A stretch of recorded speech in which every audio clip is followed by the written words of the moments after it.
The story unfolds in an apocalyptic world, a world destroyed by a zombie virus. Humanity is struggling for survival. In this apocalyptic setting, a man finds a can of food. As he picks up the can from the ground, he notices it is broken. Disappointed, he wonders if it's still edible. Suddenly, he hears a sound. As he looks in that direction, he sees another survivor running toward him, with something chasing him. Looking closer, he is shocked to realize the other person is being chased by a zombie hound. Terrified, the man quickly drops his supplies and runs as fast as he can to save his life. While running, he suddenly notices a bright light in the sky. Surprised, he wonders what it is. The bright light starts coming toward the ground very fast and lands on top of the zombie hound, creating a huge explosion. However, the man and the other person survive. Someone saved their lives. They find themselves floating in the air, inside some kind of bubble. The beam of light that saved their lives is none other than our protagonist. He is the last of humankind, roaming around the world, killing zombies. This is the last wave of zombies. As he sees the zombies, he uses his magic power and kills all of them in seconds. Then, he activates Annex, Rotate Land Restoration. The buildings and roads destroyed in the apocalypse are instantly restored. The man who is being chased by zombies is shocked, exclaiming, "Oh my God, have I lost my mind? The city is being restored." They also notice other survivors who are also trapped in bubbles, rescued by the protagonist. The man suddenly remembers where he has seen the protagonist before. "This guy," he says. The other man asks, "Who is he?" He replies, "When I was in the army, he gave us the vaccine for that virus. But no one believed it, not even me. Which means we destroyed the world with our own hands. All of this. And now it's all on his shoulders. He's carrying all this for them." After successfully restoring the destroyed world, our protagonist says, "Phew, this world is finally settled." The system agrees, praising him for a job well done. Then the system tells our protagonist to look at the ground. The survivors are praying that he stays and continues to shelter them. Seeing so few survivors, our protagonist feels a little guilty. But the system tells him, there is no need to feel guilty.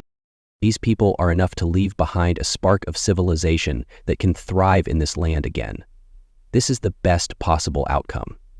Our protagonist agrees, acknowledging that it's the best he can do.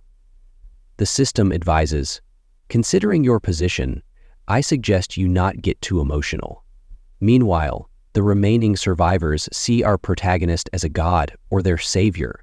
They beg him, "Please stay. We are willing to worship you forever.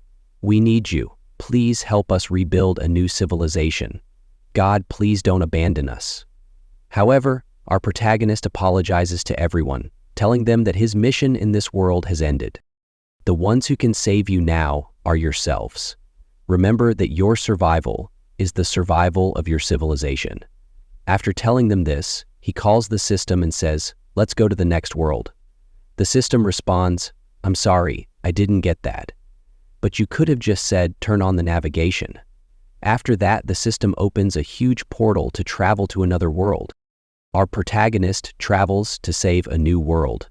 However, this new world is perfectly fine, functioning really well. People are going about their daily work as normal. There is no sign of destruction. A man with yellow hair is talking to his girlfriend. As he is talking, suddenly a huge portal appears above him. He and everyone present are shocked. Our protagonist emerges from the portal. Seeing our protagonist, the yellow-haired man is really surprised and shouts, "There's someone flying in the sky." Meanwhile, our protagonist breathes a sigh of relief and calls the system.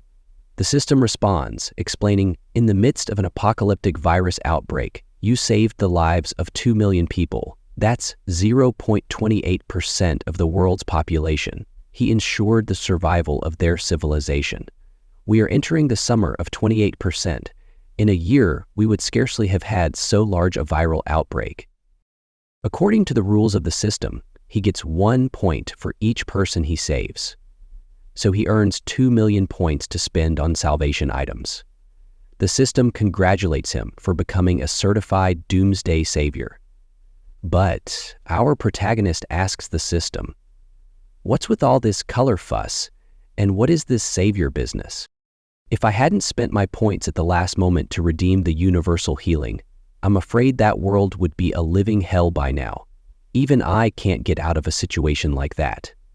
I was ashamed to show myself at the time of my departure." The system apologizes, saying, "I'm sorry, I haven't learned this skill yet." Our protagonist asks the system, "Do you understand, Zero?" The system responds, "You don't have to get too hung up on these details.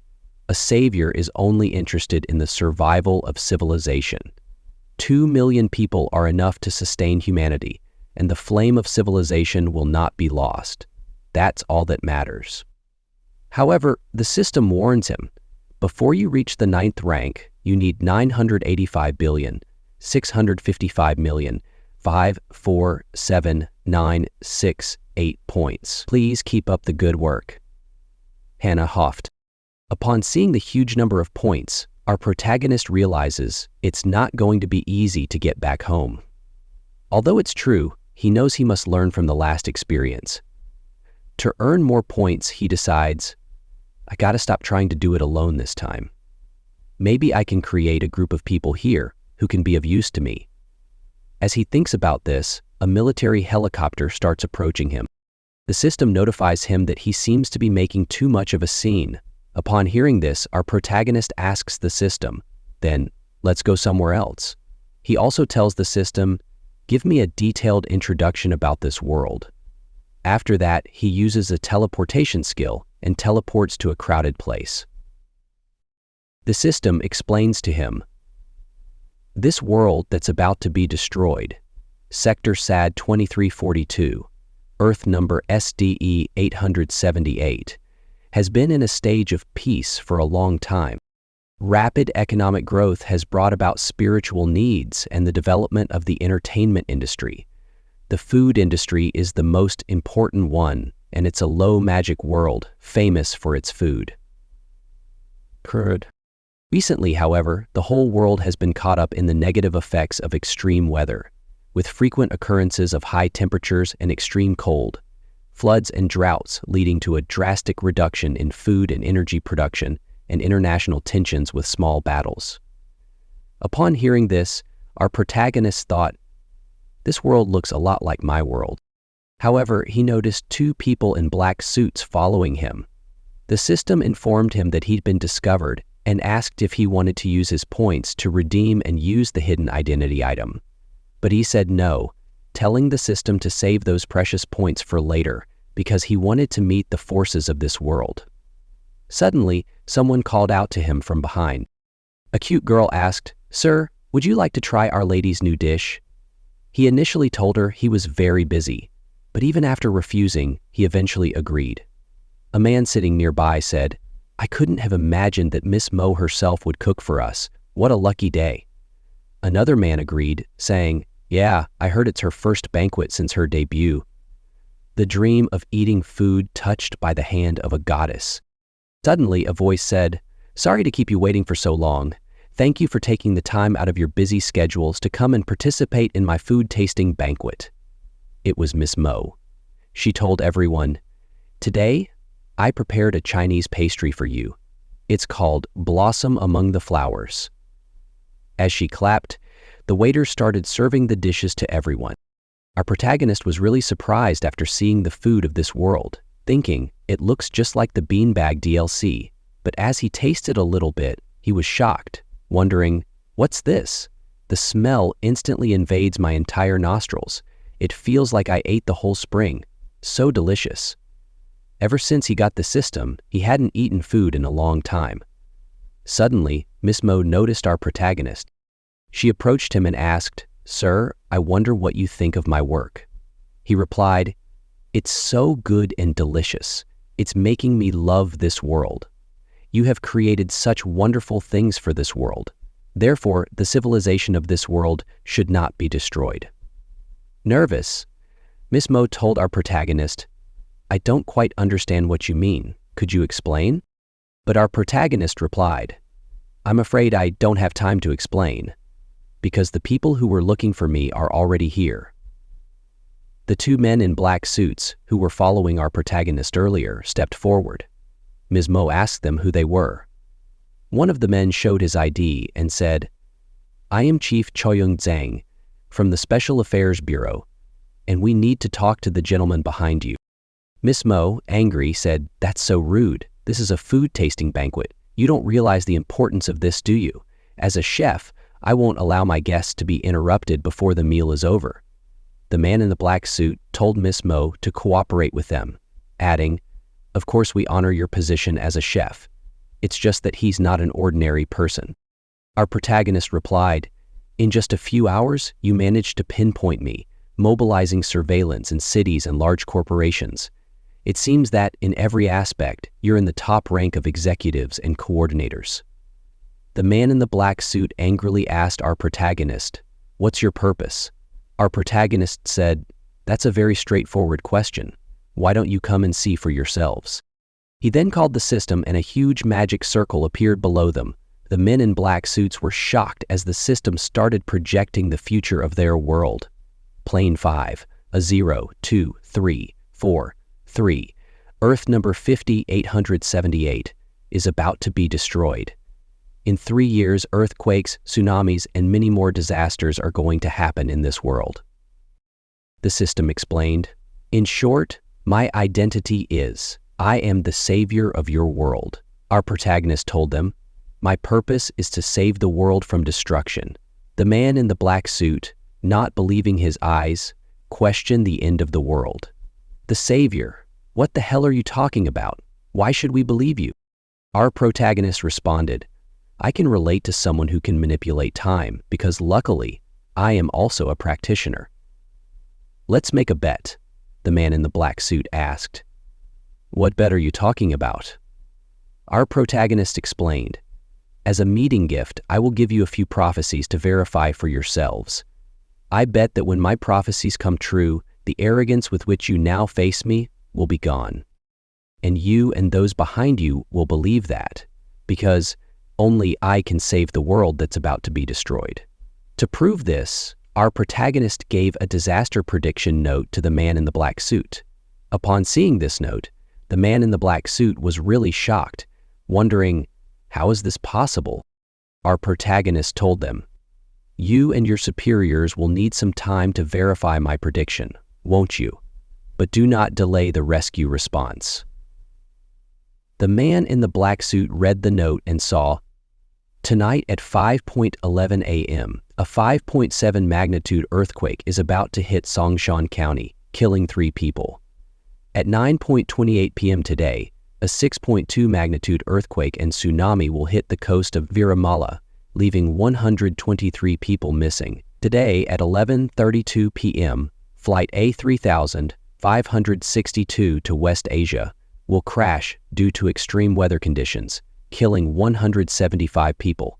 Upon reading this, he was still suspicious, wondering, can even something like a plane crash be predicted? If the doomsday information is true, these are major events that will affect tens of thousands or even hundreds of millions of lives. He was curious about our protagonist, wondering, who the hell is this guy? He told his colleague, This concludes the tasting banquet, clear the room. Then he said to the protagonist, I will personally convey your note and everything I've seen and heard to my superior. But before I go, our protagonist reminded him, From the moment you received the note, I began to test you. I hope you pass this test and prove to me that your world can be saved. After saying that, he started eating again. Miss Mo, seeing this, asked him, You actually still have the heart to eat in this situation? Our protagonist replied, Even if it's the end of the world, you still have to enjoy life. After all, we have no choice but to fight against disaster. On the other hand, the Special Affairs Bureau was watching their conversation from their control room, and they were really angry. One of them said, This guy may have some powers, but he says it's the end of the world. Come on, is this a joke? However, Xiaochu told them, I've already checked his identity and he seems to know what he's doing to be on the safe side. I have sent a rescue team to the local areas in advance and initiated an early evacuation, Xiao Chu said. However, his superior was not happy with his decision, asking, "How on earth did you climb to this position? There are hundreds and thousands of doomsday prophecies every year, and we're supposed to test them all, Xiao Chu. You actually believe this kind of nonsense?" "You are still too young," Xiao Chu told his leaders. "Don't get worked up. I just sent fire and police cars to patrol the neighborhood. And under the guise of a campaign, we asked the residents of the high-risk area to go outside and stay there for a while. If the buildings really collapse, everyone present here will be to blame." Upon hearing this, no one dared to say another word. Suddenly, a voice came from behind saying, "Xiao Chu is still so aggressive. But if the public learns that we wasted federal resources based on some ridiculous prophecy, the credibility of the government will be at stake." "What the hell were you thinking?" It was the commander of the Special Affairs Bureau.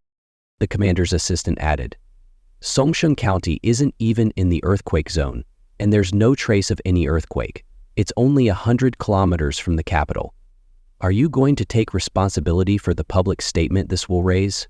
Xiao Chu tried to explain.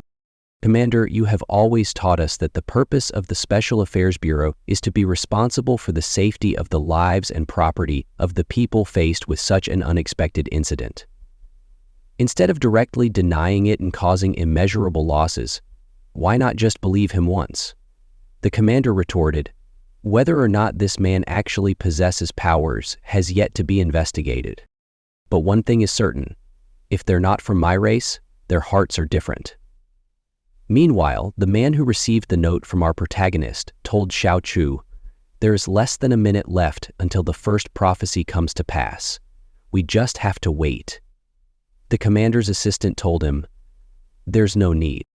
We've given the order to take him down and we're taking over from now on." Xiao Chu tried to explain, but the commander interrupted. "We must first ensure the goodwill of the other party. For the sake of social stability, we should not gamble." Suddenly, the building of the Special Affairs Bureau started shaking. Everyone was surprised. The commander wondered, could it be? But before he could finish, a lady next to him exclaimed, "Songshan County, there was really an earthquake." The commander was shocked, thinking the prophecy really came true. He ordered, "Call the third team, bring that man here immediately. I want to interrogate him myself." But when the commander's assistant called them, he was shocked to hear that the man had disappeared. "What the heck? Didn't you just say that the target was in sight? How can he suddenly disappear?" He told the commander, "That man, he vanished right in front of everyone." Suddenly a voice asked, "Where'd he go?" It was our protagonist. He told them, "I'm right here. Pardon my hastiness, but I wanted to know what decision you have made so far." The soldiers surrounded him and asked him to put his hands up. Our protagonist was pleased with their quick reaction, saying, "Not bad. The response speed is passable." However, when the soldiers demanded he raise his hands, our protagonist didn't like it. He used his eye-open skill, and, in the next moment, the soldiers and their guns started levitating in the air. Everyone was shocked. Our protagonist told them, "Don't waste your efforts. These things can't hurt me. Although it was a bit of a disappointment, you passed my test. And you were quick to come after me, too." Realizing they could not do anything to him, Xiao Chu asked our protagonist, "Can you continue with the prophecy now?" Our protagonist agreed, saying, "Of course. Let me see your efforts and results." Suddenly, they received a call informing them that 2 old buildings had collapsed due to wall cracks. All were within the predicted buildings and the relevant personnel were transferred in time. They were 3 elderly people, and because of their early intervention, there were no casualties in this earthquake. Just 12 minutes ago, a violent earthquake and a small tsunami struck off the coast of Viramala. At the time, they had no good reason to alert others about this unconfirmed disaster. So the number of deaths matched exactly what was written in the prophecy. Everyone was shocked after receiving this news. Now, there was only one last prediction remaining, the flight AT-1562. which was predicted to crash in the storm, had already taken off. They intercepted a message indicating there was a severe thunderstorm not far ahead, and it was too late to turn around. All 157 passengers on board, including their citizens, were expected to die. Everyone was surprised and asked, "Then what are you waiting for? Chu Lin, you have to contact them." But Chu Lin did not respond. However, Chu Lin replied, "It's too late. Not that we had any reason to warn the other side, but after the plane took off, it's impossible to save a plane that's about to crash by external forces." Upon seeing their sad faces, our protagonist stood up and said, "Since we're working together, I should show some sincerity. I will bring everyone back, not a single one less." He then teleported to the location and asked the system to analyze the situation. The system told him, "A hurricane from the southwest is now approaching the target airplane with a rotational speed of 50 kilometers per hour, and the speed keeps increasing. At this rate, the hurricane will collide within 10 minutes at very high speeds. That would tear the airplane to pieces." Upon hearing this, he smiled and said, "It seems like just moving the plane should be enough." As he saw the airplane coming towards him, he smiled and dropped his umbrella.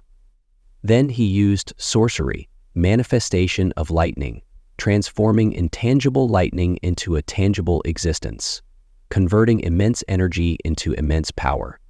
The airplane pilot was shocked upon seeing this. They couldn't believe their eyes. Someone was flying outside, holding lightning. They exclaimed, "Oh my God, what is that? Wait, is that a person standing in the lightning? I thought I was seeing things, but it's a super strong current exceeding 100 million volts. Could it be Superman?" Meanwhile, the system started warning our protagonist, "Tornado, wind speed detected at 340 mph. 10 seconds left. Please evacuate the storm immediately." The system told our protagonist that whatever he wants to do, he has to do it now. As the airplane was being sucked into the storm, the pilots tried their best to get the plane out of it. There was no time. They had to think of something. Suddenly, the airplane was stuck on the lightning. The surprised pilot wondered, "We've stopped, but the engines are still running." In the next moment, they saw our protagonist in front of the airplane. The system, seeing our protagonist's bold move, asked him if he was thinking of pulling the airplane out of the storm with his thunderbolt. Our protagonist replied, "As long as we get the plane out of the storm's path, they'll be fine." The system agreed, but worried that at this speed the passengers might be harmed. Our protagonist reassured, "Don't worry, they might vomit, maybe get frightened and faint, but they won't die." After a long struggle, our protagonist finally managed to pull the airplane out of the storm. All the passengers were safe and fine. No one had died. After successfully escaping the storm, our protagonist breathed a sigh of relief, thinking that was close. If I had made any mistake, maybe some passengers would have died. Passengers, upon seeing our protagonist flying in the air, wondered if he was an angel who had saved their lives. Meanwhile, at the Special Affairs Bureau, someone told the commander, "We've re-established contact with the missing A3000, 562. It's preparing to land." Upon hearing this, the commander was shocked, wondering, how can he save an airplane in such a short time? "It's impossible," the commander exclaimed. But as they saw the airplane with their own eyes, they couldn't believe it. "Am I dreaming? They're really back, Commander." All the other airline control personnel were also surprised to see this unbelievable scene. A reporter asked the captain, "What did you just see? Please explain in detail." The airplane captain explained to the reporters, "I definitely saw it. That hero was flying in the storm." Upon hearing this, the reporter asked, "Are you sure he can fly?" The captain replied, "Yes, and not only that, he used lightning to bind the entire plane. This is definitely something only a god can do." Another reporter asked, "Mr. Sam, please describe that hero in detail again. Are you sure it wasn't just a misperception caused by the severe weather?" But suddenly, a cameraman noticed something in the sky. As he looked closely, he was shocked. He saw our protagonist, who was still there. "Mr. Sam, the captain of the airplane, told the reporters, "Look, he's still there." The hero, the creator of miracles. It was he who saved a total of 157 people. The reporters went crazy, clicking pictures of our protagonist, exclaiming, "He's really flying." The captain of the airlines wondered, does this mean God truly exists in this world? After saving the airplane, our protagonist, Shen, went back to the Special Affairs Bureau. The commander told Shen, "All three of your prophecies have come true, and we have witnessed your power firsthand, but we still hope to learn more about the intelligence. We wonder what caused this. Is there any possibility of a remedy now?" Upon hearing this, Shen smiled, thinking, "The leaders of this world finally show some competence. How do I explain the items exchanged from the system?" Because humans in any world waver between justice and self-interest. If we recruit and train people here, they need not only fear, but also benefit. Instead, let's reverse this and imitate them. Establish an organization. In this way, I can not only issue orders in the name of the organization, but I can also recruit talents from different worlds through it. He told everyone that actually he was sent here to investigate the cause of the apocalypse based on the predictions calculated by the organization. The causes of the apocalypse are varied, but it will definitely happen sooner than they can imagine.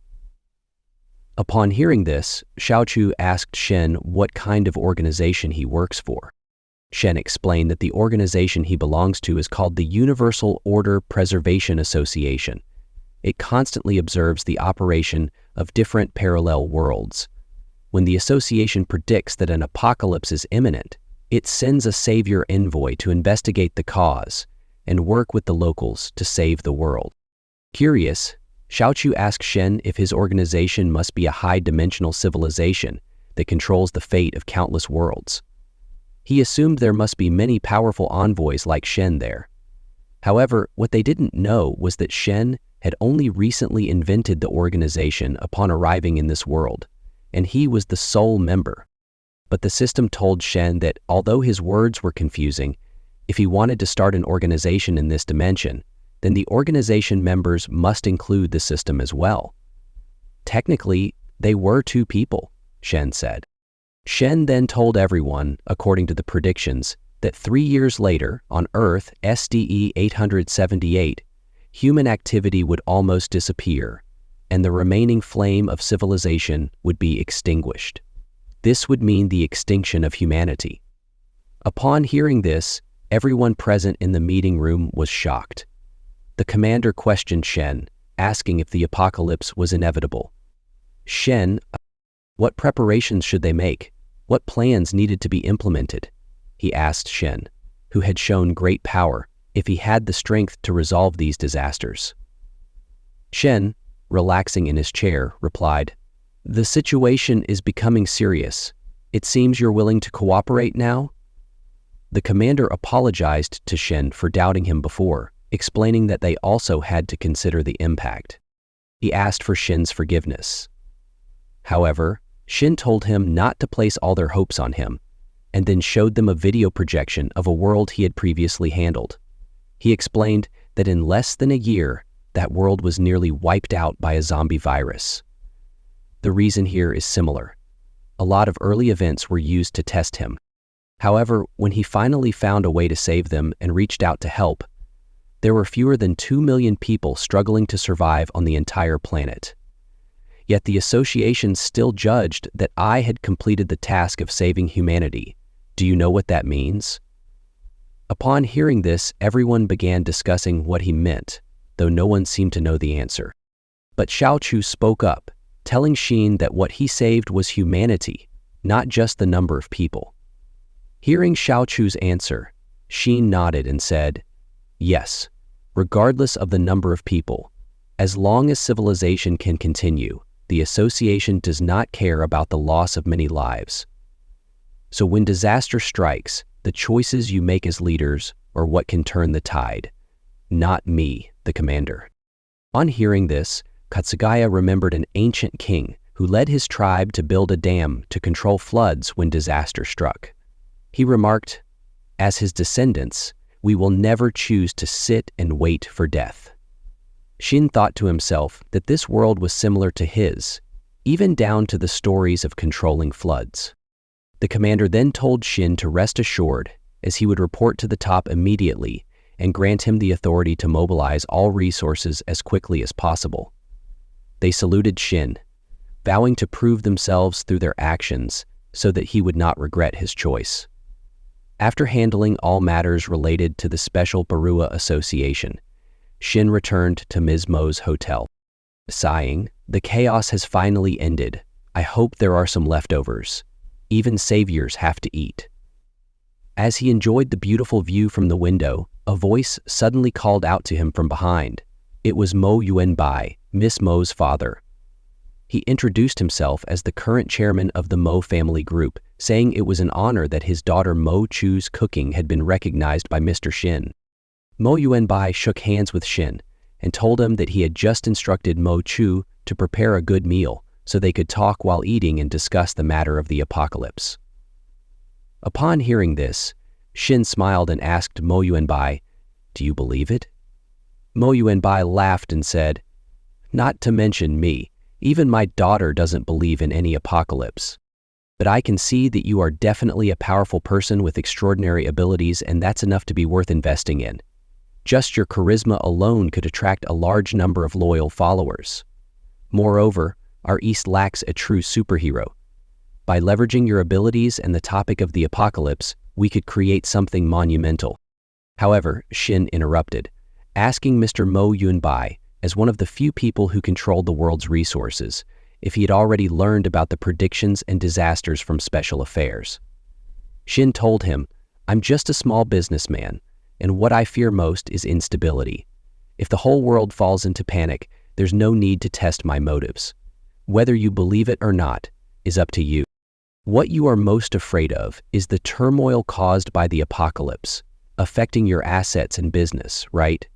But you must understand, even if your assets and business are spread all over the world, just one global tsunami and tens of billions of assets will turn into nothing. The probability of this happening, do you dare to bet on it?" Shin then warned him. "You can completely pretend the apocalypse doesn't exist, but the despair after playing deaf and dumb and the relief after doing everything you can are two completely different experiences." Mr. Mo Yuanbai knew what Shin was saying was right, but he couldn't believe that Shin could be the savior. He doubted, how can he alone save billions of people? Yet, he recognized that Shin's abilities were real. And as long as his assets were preserved, even if the apocalypse was real, so what? But he was more curious if Shin could take a small number of people to another world for refuge. So he said to Shin, "Since you know my business spans the globe, funding is not an issue. I can even help you build a unique spaceship." Shin smiled, saying, "No matter which world's rich people, their thinking is exactly the same." He then asked Mr. Mo Yuanbai to listen carefully. Using his ability, Shin explained, the qualification to travel through worlds has nothing to do with power and wealth. It depends solely on the level of life. If you cannot evolve from a mortal, you can never escape the fate of humanity. I warned the rich people of the last world who tried to escape, but they didn't listen. And those titanium alloy coffins they spent a fortune building are just coffins. Mr. Mo Yuanbai felt a wave of fear wash over him as he suddenly found himself floating in space. He saw many destroyed spaceships around him, and then, to his horror, a dead person appeared in front of him. Terrified, he realized this was just an illusion created by Shin. Shin told Mr. Mo Yuanbai, disasters do not recognize money. Shaken by the dreadful scenes, Mr. Mo Yuanbai wondered if what he saw was real. Shin smiled and said, "Speaking of the possibility of traveling to parallel worlds, it is not non-existent." He then offered Mr. Mo Yuanbai a chance to join the Universal Order Preservation Association. "If you join us," Shin continued, "the association will naturally be responsible for guiding you onto the extraordinary path." Mr. Mo Yuanbai was surprised, thinking, "The ultimate delicacies of our world can prolong life and cure diseases, but the extraordinary? I'm afraid the terrifying virtual scene I just witnessed is only the most ordinary among the extraordinary. Even if it's not the apocalypse, reaching that level is something ordinary people can never achieve. Curious, Mr. Mo Yuanbai asked Shin, "What are the recruitment standards of your association?" Shin smiled and said, "Speaking of which, I have a bit of curiosity. As the most famous Mo family consortium in the world, I'd like you to mobilize all your power at any cost, and then we'll see what you can achieve with confidence." Mr. Mo Yuanbai replied, "Understood. I will collect the relevant reports and deliver them to you as soon as possible." Then, noticing they had arrived at the VIP dining room, he added, "Oh, we've arrived at the VIP dining room." But Shin, with a hint of fatigue, asked Mr. Mo Yuanbai, "If it's not too much trouble, could you please prepare a residence for me as soon as possible? Even saviors need to sleep." Meanwhile, in the kitchen, Miss Mo instructed all the staff members, "Do not mix up the order of cold, hot, fried, and soup dishes. Serve them one by one. Mr. Shin is a special guest, invited by my dad. We must not neglect him." Everyone nodded in agreement, assuring her they would follow her instructions. However, Miss Mo was deep in thought. "He disappeared yesterday without properly tasting my dishes. This time, Dad wants me to properly entertain this savior. I must use my best skills." She then told everyone to check the plate temperatures again, saying she was going to notify the guests that dinner was ready. The staff agreed, but they couldn't help but gossip.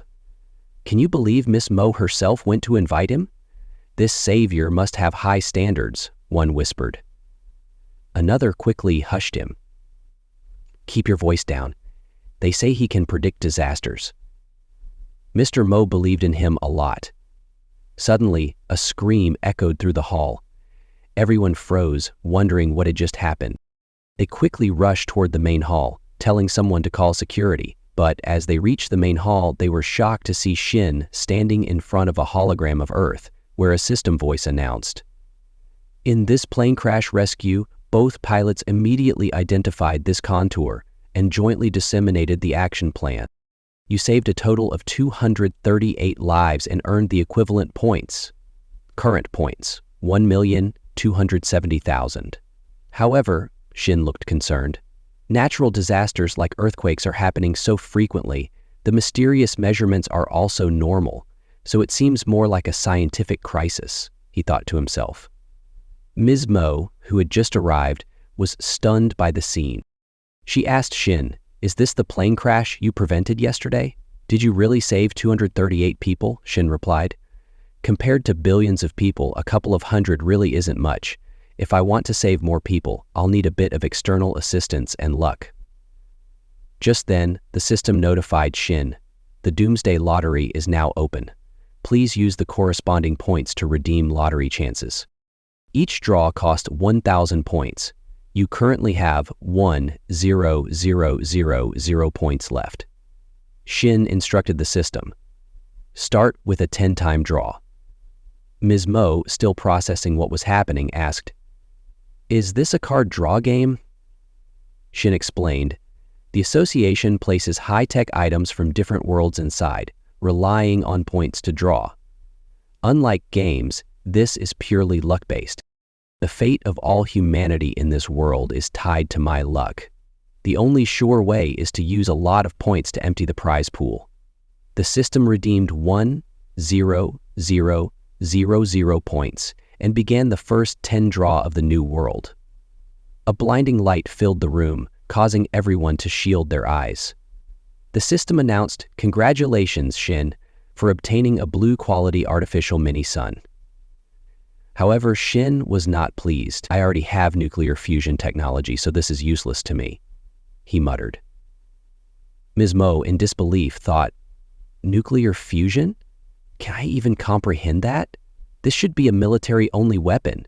This isn't the normal card draw game. Well, let's see the next one." The system continued, "Congratulations, Shin, for obtaining an Alyan brand Supreme hover car," but Shin dismissed it as a rubbish item. "Next," he demanded. The system announced again, "Congratulations, Shin, for obtaining beginner implant prosthesis manufacturing technology." But Shin sighed. I can't use this in this world. It's not from here.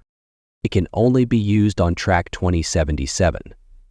The system then announced, Congratulations, Shin, for obtaining a micro-artificial satellite and offshore floating high-speed rail technology. But Shin still wasn't satisfied. He explained to Ms. Mo, the items in the prize pool come from various parallel worlds, but none of these are what I need. Even if I draw something great, it's useless if it doesn't apply to this world. Shin remarked. Mrs. Mo smiled and said, We have a saying. Mystery doesn't save. Only gotcha changes fate. It seems even a savior can't break this law. But Shin quickly told her, Don't get too happy just yet. There are 2 more chances. Let's see what surprises they bring. As he drew the last 2 cards, the system announced, Congratulations, Shin, for obtaining a U-75 multifunctional mechanical bionic and a Taylor-class airborne fortress commander. Upon hearing this, Shin was visibly pleased. Finally, something useful, he exclaimed. The silver robot then introduced itself. I am the U-75 robot, equipped with a Type 2 artificial intelligence module. I am fully capable of ensuring your safety, Shinny. Suddenly, the U-75 stated, I have detected the presence of hot weapons nearby. Without a moment's hesitation, it quickly approached a security guard, snatched his gun without him even noticing, dismantled it within seconds, and reported back to Shinny. Danger cleared. The security guard was left speechless, utterly shocked by what had just occurred. The female robot then spoke. I don't have the extraordinary combat power of U-75. I am merely an artificial intelligence evolved from the super quantum computer of the Taylor-class airborne fortress. The airborne fortress is a massive structure that can remain suspended in the air for extended periods. It possesses energy shields, optical invisibility, anti-gravity propulsion, and other advanced technologies. At this moment, my true body is hovering 3 kilometers high, overlooking the entire Earth. With air superiority and powerful computing capabilities, I can not only pilot the airborne fortress across the universe for you, but also provide you with formidable firepower support. Furthermore, while explaining all this, I have taken control of the entire world's information network. Shin, hearing this, smiled and said, This is exactly what I need. Ms. Mo, in disbelief, thought, She can connect to the world's network with just a blink of her eyes. That's too exaggerated.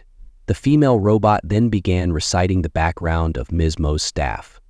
Zhang Wei graduated from Kyoto University with a major in sociology, specializes in community management. Li Mengting, a graduate of Tsinghua Advanced Culinary Academy, specialized in culinary arts. If needed, I can keep going, she said. The security guard and other staff members were terrified, wondering, how does she know all this? The female robot then asked Shin for permission to broadcast a piece of breaking news. There is a high-speed car 2 streets away. Based on facial recognition, I have obtained specific information about the car's occupants, she informed him. They are Chu Lin from the Special Affairs Bureau and Che Yang Chang, the female robot reported. Shin smiled at the mention of people from the Special Affairs Bureau and thought, this is going to be interesting. He then instructed the U-75 robot, Ki Wu. Go and receive the guests. Ki Wu, the U-75 robot, proceeded to the parking area and confirmed their identities, addressing them. Captain Zhu and Vice Captain Qi, welcome. Mr. Shin is waiting for you in the reception room. Please follow me. A shocked Captain Zhu whispered to Vice Captain Che, This is a real robot, not a human in disguise, right? Vice Captain Che, trying to steady his nerves at the sight of the impressive machine, told himself, calm down. It's just a talking, self-aware robot that looks like a war machine. Don't show your fear, man. Though it was his first time seeing one too. As they got out of the car, Vice Captain Che asked the robot, What should we call you? The robot responded, You can call me by my name. Chi Wu, Captain Zhu, observing how effectively and intelligently Chi Wu was conversing, couldn't help but wonder, Has Earth even achieved this level of technology yet? As Chi Wu began leading them to Shin, Vice Captain Che asked, "What exactly is this place?" Meanwhile, Shin, who was monitoring Earth, noted that chaos seemed to reign everywhere. He noticed Captain Zhu and asked, "What happened?" Captain Zhu explained, "There's a bit of a situation, Mr. Shin. We noticed that when you prevented the plane crash, you didn't plan to hide your identity." Shin, smiling, replied, "Why would I hide?" However, Vice Captain Che nervously interjected, "This news has already shocked the entire world." Vice Captain Zhu chuckled behind the scenes. If the news about the apocalypse becomes public, the chaos it would cause could severely hinder our organization's efforts to combat the apocalypse. Captain Zhu agreed, adding, "Indeed, there's a risk that foreign governments might place the blame for social unrest entirely on you. Even with our full cooperation, it would be difficult for you to operate globally." He then showed a video to Shin where a reporter was covering the incident, saying, "An Asian-looking man saved a plane in an incredibly bizarre manner. He even hovered above the plane for several minutes, allowing people to take pictures. He doesn't seem like the kind of superhero who stays low-key and wears a mask. Instead of keeping a low profile, he flaunted himself, enjoying being called a savior and worshipped as a hero." Vice Captain Che told Shin, "The higher-ups say they can help you conceal your identity, reduce the spread of negative news among the public. What's your opinion on this?" However, Shin responded, "No need. Let the media spread it as much as they want. The more exaggerated, the better." Captain Zhu, clearly nervous, said, "But you don't understand how some journalists can twist the facts." Shin interrupted, "I've told you, I come from a parallel Earth. Naturally, I'm well aware of their tactics. That's why I'll use their powerful publicity to spread my name far and wide. People are different. Some will fight to the last breath, no matter what. Others will fall into hysterical fear, dying in terror and regret. So tell me, who do you think I'd rather see?" Vice Captain Che replied, "Naturally, those who resist." Shin nodded in agreement. "Exactly. But everything depends on this. Rather than letting people die peacefully in ignorance, it's better to let them prepare in the midst of intense questioning. Enough people need to know that the apocalypse is coming." Vice Captain Chai, surprised, asked, "Even if it means bearing doubt and ridicule? All to achieve your goal?" Captain Zhu was shocked, thinking, "This is the way of the savior?" Shin smiled and told them, "Yes, I will continue to expand and enhance the organization's influence, so that more and more people know the apocalypse is near. Only then can we select those willing to resist, daring to fight against the heavens." Vice Captain Che assured Shin, "Rest assured, we've already mobilized specialized personnel under your command. Just give the word and they'll take action immediately." But Shin told him, "Leave it at that for now." As they prepared to leave, Vice Captain Che couldn't help but ask Chai Wu, "With the technology you've displayed, you must be one of Mr. Shin's top units, right?" Chai Wu replied, "I'm ashamed to say, I'm just a temporary, drafted level 11 AI experiment." Chai Wu added, "There hasn't been mass production yet, so I can't take on that responsibility." Now representing the city of more than 2 million people, Chai Wu's presence represented determination and a shift toward a Upon hearing this, both Captain Zhu and Vice Captain Che were surprised, wondering what this could mean. However, they didn't press further and took their leave. As they walked away, Vice Captain Che whispered to Captain Zhu, "We must report to the Academy immediately, so they can come to see this robot. That way, they'll realize just how limitless science truly is." Captain Zhu agreed, saying, "Indeed, establishing good relations with Mr. Shin and mastering some extraterrestrial high-tech will surely give us more leverage in our preparations." Every word of their conversation with Chi Wu was being monitored by Shin from his room with the help of the female robot. Listening to their discussion, Shin remarked, "Tonight's mission is to closely monitor the reactions of countries and major powers. They won't be as brainless as those ignorant media outlets. Let's hope they don't start infighting before the apocalypse even begins." Observing this, Shin commented, "The interest struggles among human groups never end." The female robot asked Shin, "Should we take countermeasures?"